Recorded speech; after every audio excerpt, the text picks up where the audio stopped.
Hello, magandang araw po sa inyong lahat at sa lahat ng mga members ng Moonspace. Sa video po na ito ay ituturo ko sa inyo kung paano i-convert ang inyong electronic cash o e-cash at gawin itong DC para maging cash. Okay? So, start na po tayo. Login muna tayo sa ating account. Pag login natin dyan, okay? So, naka-login na ako.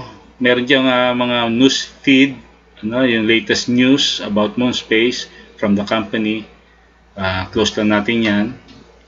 And ito, latest news, yung international currency conversion, nariyan na po ang Philippine peso, kabilang na po. So 800 ang registration fee at 6,800 ang Moonspace membership plan. So 7,600 po talaga ang price o ang package pagka ikaw ay papasok sa Moonspace. Okay, so para malaman natin kung meron kang currency, meron kang e-cash, check mo lang yung electronic currency. Okay, click natin yan. So meron akong 600 electronic currency. Paano ba nagkakaroon ng EC? Kasi yan ang pinaka-pera natin dito sa Moonspace. Kung ikaw ay nag-join at ginagawa mo yung active income, ibig sabihin ay nag-i-invite ka, nagre-refer ka. Pagka ikaw ay nakapag-refer o nakapag-invite ng isa, meron kang 100 points. Pagka naman nagkaroon ka ng pairing sa iyong first level, 300 points yon. So, ibig sabihin, meron ka ng 500 points kasi dalawa na yun eh. Tig-isa sa left mo at sa right.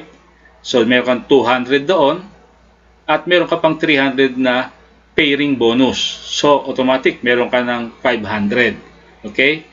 Kailangan ay meron kang minimum na 500 EC. Okay? Hindi pwede na ikaw ay mag-convert ng EC to declaration currency na wala pang 500 ang iyong EC. Hindi pwede 100, 200, 300, 400. Wait ka lang muna hanggang sa yan ay maging 500. So, continuous lang yung ating promotion hanggang sa may mga nagjo-join at magkakaroon tayo dyan ng bonus. Okay? Assuming meron ka ng pera sa EC, kagaya dito, meron akong 600 electronic currency, i-convert natin yan sa declaration currency. So, makikita natin dito sa may baba, yung declaration currency, pindutin lang natin yan. Okay? So, makikita natin, declaration currency, as of now, meron akong 500 eh. Okay? Na declaration currency. Pero, i-convert natin yung EC ko, papunta rito, para na sa gayon ay maging cash po yan. Okay? Ngayon, paano i-convert yung electronic currency sa declaration currency? Ang gagawin po natin ay i-click itong purchase points. Okay? Diyan, lilitaw po ang iyong electronic currency at kung ilan ang laman ng iyong declaration currency. 0 ang nakalagay diyan kung wala pa. So, ililipat natin yung ating electronic currency papunta rito sa declaration currency. Kasi itong gagamitin natin, ito yung pinaka-codes na kailangan para mag-register ng mga bagong members. Okay? So, i-click lang natin dito yung amount. So, ang makikita lang natin dyan, 500 lang. Wala dyan 400, walang ibang option dyan, kundi 500. Kasi magbabata yan kung ilan ang laman ng electronic currency mo. Tandaan ninyo, makakapag-transfer lang tayo by block of 500 RM o 500 points. Okay? So, kailangan ay eksakto yan na makakaabot ng 500. Kung ang pera ko dito sa electronic currency ay 1,000, lilitaw dito yung option na 500 o kaya ay 1,000. Okay?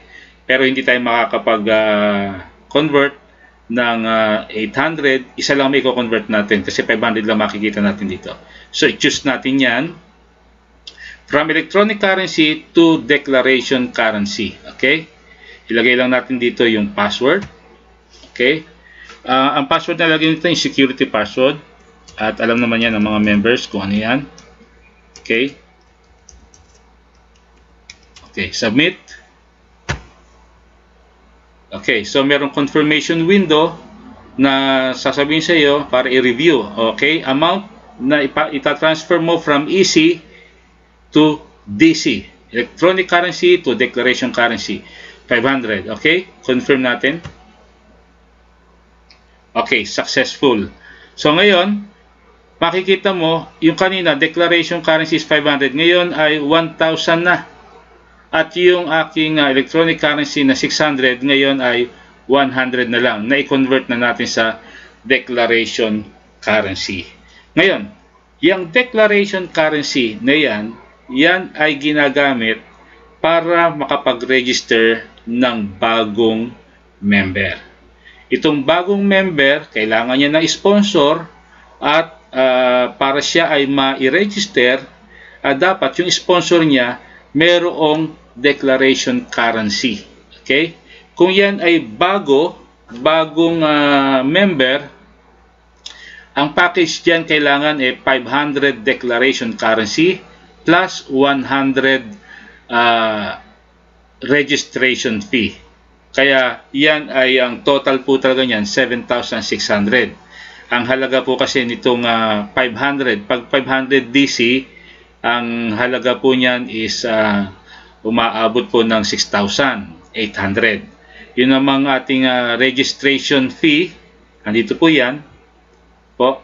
Ang bawat isa po niyan, 100, ay nagkakahalaga po ng 800 pesos. Okay? Pero dito, hindi 800 pesos yan. 800 points po yan. 100 lang po ang kailangan natin. So, paano ngayon i-re-register? Yan, alam naman yan ng mga members na. Okay. So, punta ka sa iyong genealogy o kaya dito sa membership. Okay. Meron dyan registration. Click lang. Pakikita ko lang sa inyo paano tayo nag-convert niyan sa cash. Okay. So, meron akong WC, declaration currency, at merong registration fee. Okay? So, ilalagay mo dito ang details ng bagong member. Name, nickname, IC number, 0 lang po nilalagay dyan. WeChat ID kung meron, pwedeng wala. Contact number, email, address. Sa email, make sure na working email na papasok nyo sapagkat dyan nyo po makikita yung ipadadalang password tsaka po security password at username po ninyo. Okay? Address at tsaka po yung country, sa Philippines. At sa baba, sa tinatawag na activation information, dito makikita nyo yung package. Okay? So pag sinelect nyo po yan, andyan po yung DC 500. Okay? So kailangan natin, may laman yung DC natin na 500 at meron tayong RF 100. Pag pinili nyo yan, okay, lilitaw po dyan yung kung saan ilalagay, sino ang magiging sponsor niya po. Placement username, dito po mailalagay yung kung saan siya dudugtong, kung leg A o leg B, left or right po, at yung security password. Okay, ipinakita ko lang yan para malaman nyo kung paano ginagamit yung declaration currency.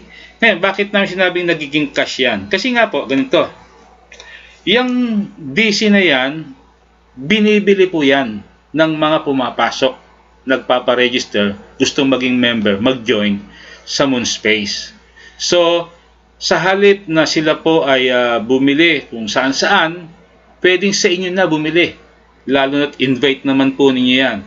Sa inyo na sila bibili, sa inyo na ipapadala yung pera sa bank account po ninyo. Pagkatapos ay i-re-register nyo lang po sila gamit yung DC at yung 100 points ng registration fee. Okay? Yung registration fee po, hindi natin na-earn yan sa ating mga bonuses.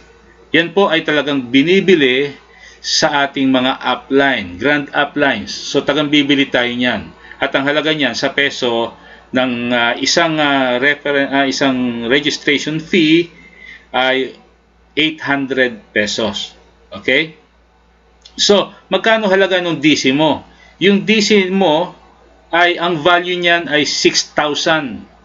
Okay? Magpapadala sa iyo ng 7,600 kasi nga, yung 7,600 na iyon, yun yung package. So, bibili ka muna ng 800 sa upline mo ng registration fee. para magkaroon ka ng 100 registration fee. Yung dalawang yon ang gagamitin para makapag-register ka ng bago. So, nagiging cash na siya. Kasi nga, pinangre-register mo siya sa bagong member, sa iyo na ipadadala yung kanilang pay-in. Okay? So, yan yung ating pag-convert ng easy to cash. Ngayon, ito ang isang problema na maraming nagtatanong. Paano kung wala naman akong bagong member? Wala naman akong nai-invite. Hindi naman ako nag-a-active income. Sumali lang ako dyan para investment at passive income ang gusto ko. Paano ngayon ako magkakaroon ng Paano ko ngayon mai-convert sa cash itong aking earnings? Halimbawang merong laman yung easy mo o yung electronic currency o e-cash. Okay. Sa team natin dito sa Team Philippines, napagkaisan na po yan at napag-usapan na po yan, natutulungan po natin lahat ng gustong mag-encash. Okay? Kung meron kang easy na na-convert mo sa DC, yan ay pwede mo i-transfer sa ating pinaka-grand upline dito sa Team Philippines. PM nyo lang kami para malaman nyo kung sino ang padadalhan. Bibilhin po nila yung DC nyo. Kasi kailangan po ng ating mga leaders yan. Sa dami ng pumapasok, sa iba't ibang mga team, nauubusan po ng codes. Ano ngayon ang gagamiting codes? So, yung pong iba na mga meron ng codes, ibebenta po yan. Sabihin nyo lang, para yan po ay ibenta. Kaya, ipadadala lang po ninyo sa username ng ating grand upline. Pagka na-receive na po nila, ipadadala naman nila sa bank account ninyo or kung anong paraan para maipadala sa inyo yung halaga ng inyong DC o Declaration Currency. Yan po ay nagkakahalaga ng 6,000. Kasi DC lang po yan. Wala pa yung registration fee. So, bawat 500 DC na inyo pong maipapadala o kaya ay magagamit, ang halaga bawat isa ay 6,000 pesos. Yan po muna ang paraan para ma-encash natin ang ating earnings dito po sa Moonspace. Ano po? Kasi po, ang isa pa sa paraan ay yung pong tinatawag na bank withdrawal. Okay? Pero sa ngayon, hindi pa po siya available. Okay? Sana maintindihan ninyo na yan po ay pinaprocess pa sapagkat meron pong isa sa businesses na hawak po ng Moonspace ay ang bank. So magkakaroon yata tayo ng sariling bank o merong mag-i-sponsor sa atin na bank para sa Moonspace. Kasi kailangan din po yan sa IPO. Okay? So, in the future po, yan ay lilitaw diyan para naman ma-encash natin through bank withdrawal ang ating mga earnings. Pero right now, yan po muna ang pansamantala na paraan para ma-encash kaagad natin ang ating mga bonuses na in the form of easy o e-cash. Okay? Sana may natutuhan kayo at makatulong para wag na magkamali ng pagko-convert sa ating kinita dito sa loob po ng Moonspace. Okay? Maraming salamat po. Hanggang sa muling video at mabuhay po kayo.